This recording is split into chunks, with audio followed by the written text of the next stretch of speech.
Okay, it's recording right now, booting up the game, and right there you're seeing the flashing screen with different colors.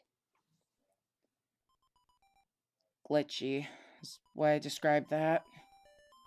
I am playing it on the actual NAS. No emulation whatsoever. There we go. Now I'm gonna let you guys watch through. Now in a lot of my walkthroughs, I'll be doing actual hardware most of the time. If I don't have the actual hardware, I'll try virtual console and stuff. If I'm recording Game Boy games, then I use the Game Boy player. And also one other thing. If it's a game that's not worth picking up that I'm doing a little short commentary on, I'll do it on emulation. If it's a game I'm not gonna pick up because it's not worth it. Alright, so this is the main story. I'm pretty sure most of you aren't illiterate.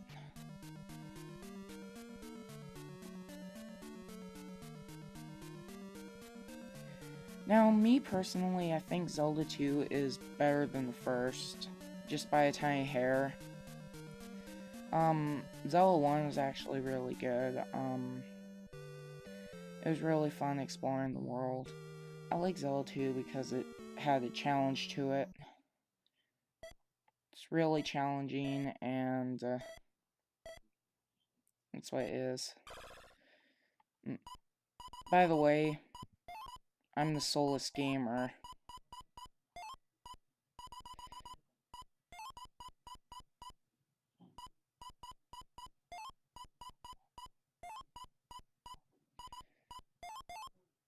Alright. None of you can see me whatsoever. I'm in disguise. Alright, so the gameplay mechanics are, it's a side-scrolling game. That's me showing off the sword thrusting and side-scrolling stuff. I wish other Zelda games had jumping. That would be cool. Especially in Skyward Sword. Yeah, Skyward Sword has to have jumping. I'm fine.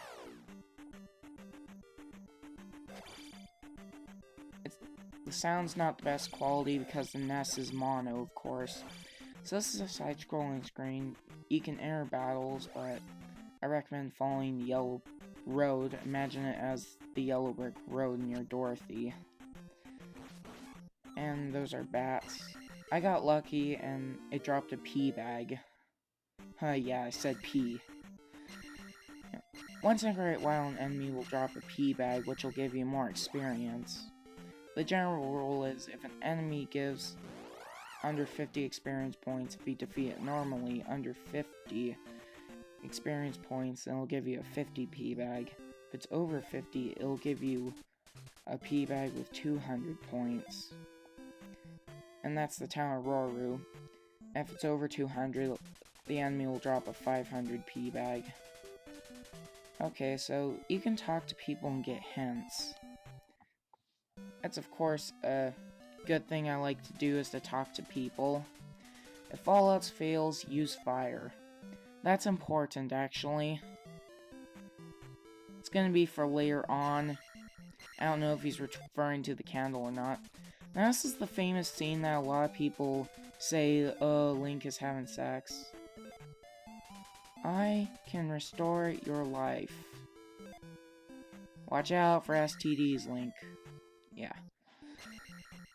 He's not really having sex, that's not what they're intending, but a lot of people say he is. Only the hammer can destroy a roadblock. We'll get that later in the second part. Hello. A lot of people just say hello. Now you want to talk to this person here that says talk with my father and go inside. Going inside, you'll actually learn a spell, which spells are crucial for beating the game. You need spells in order to win. In each town there's a wise man, you gotta learn from him. And this is our first wise men ever in the game. Yeah. And Parapa Desert used this magic to survive. Magic's important. That's shield spell, and I just showing it off. Gives you a red tunic. It basically gives you more defense, which defense is important in this game, of course. Now, if you talk to this little midget kid that looks like that you could stomp with a Goomba, like a Goomba. He looks like you could stomp him like a Goomba from Mario. Alright, so we're exiting Rauru. Now, Rauru's a sage in Ocarina of Time. Now, the enemies that have the bigger moblin things on the map usually will get you in tougher battles. The ones that are just the little slimes will get you into the less tough battles. And the ones with fairies on the overworld, or some bug-like creature, that's a fairy and it'll restore your life. Now watch out for that thing. I purposely got hit by it. I knew it was already there. Just to show you guys. You gotta watch out for that bug thing in that cave. Now, if you engage in a battle with a slime type figure on the overworld, I'm demonstrating Link's shield there. He can block fireballs and all sorts of other things, so it's important to have the shield. In fact, you know, the very front of Link is actually his protection from fireballs and stuff. Now this is the less tough battle. Now if you engage in any kind of battle on the yellow brick road or yellow trail, you'll get nothing. Just free from enemies. Now watch out for those bubbles that are falling up. I almost died there. Some can knock you in the water. If you don't get the timing correct for the bubbles, then you're gonna most likely fall in the water. Now I recommend first using the shield spell and then fighting it, then getting the heart afterwards. But you don't have to fight that enemy. But that's our first heart container. Heart containers give us more life. There's 4 in the game. Once again, dodge the bubbles.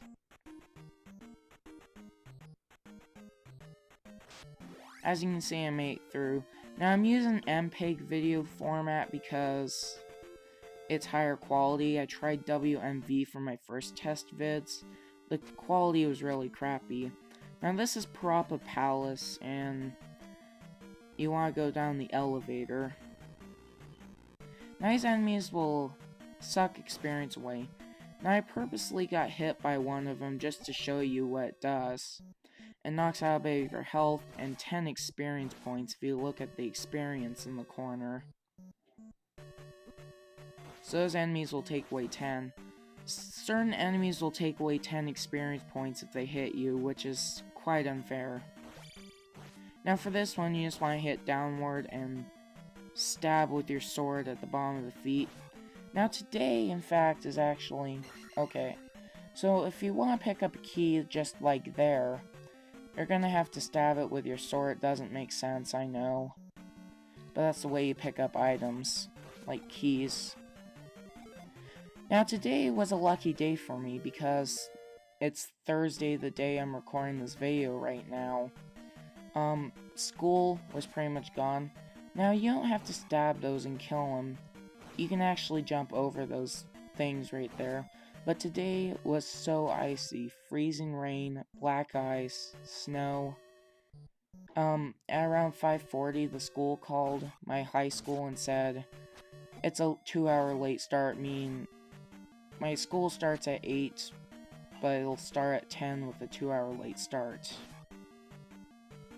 So, but then, at around 7:40 or so, we got another phone call, and it said, it's around 7 o'clock in the morning, they were like, screw school today, it's too snowy. And so school got canceled for me today, and so I pretty much had a day off. Now it's really icy, it's been raining all day long, and we just gotten a bit of snow, it's freezing, there's a good chance the school will be cancelled tomorrow. Well, which would be Frey.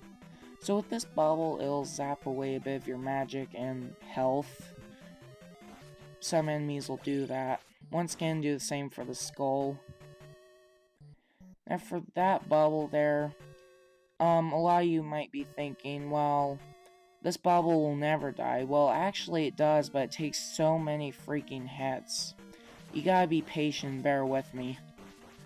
But I like to kill him at the very beginning of the game because it's worth it, you get 50 experience.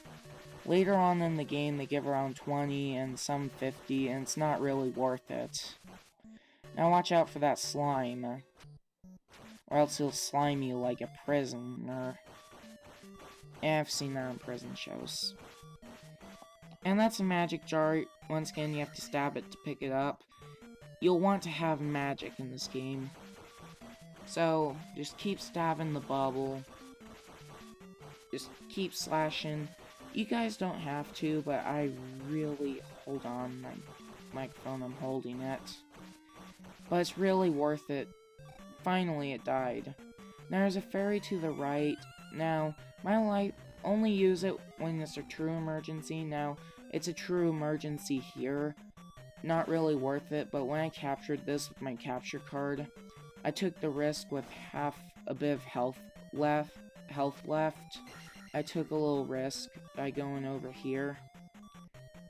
So, I did not bother to grab the fairy up there, because I was close to leveling up my life again. By the way, I'm the best player of this game in my house. In fact, the best player of my current family that's alive, like my cousins and stuff. I'm the best player.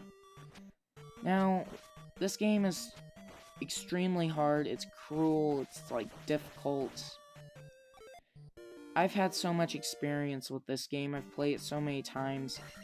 Gotten used to it, and pretty much good. I know pretty much every enemy's move. Now, you guys playing the game, wait until you get to Death Mountain. The enemies will want to cause you hell, they will. They take away a lot of damage. Now, the next part I'm going to be recording, which is part 2, it's going to involve Parapa Palace, which is Swamp Palace, and Death Mountain. I'm going to do Death Mountain first, then Parapa Palace. Since my life's full, I just head to the left. You wanted to have that elevator because it had a key, and you need that key in order to get the item of the dungeon. Dungeons are more like labyrinths. Wait until you get to the Great Palace at the end. That one is a labyrinth. But I pretty much know the passageway in it, so it's pretty cruel. So, pretty much in this game, I'm killing this bubble. Once again, I like to kill this bubble. Now, eventually, I will get through it. Now, if you know Parapa Palace's layout is pretty basic for a first dungeon, but it is quite difficult for a beginner at this game, so they like to say, hey you player, we ramp up difficulty. So that was just killed there. Now we want to go down this elevator. I'm using a webcam microphone to record my sound. Now you can kill all these bubbles. There's in fact 4 in this room.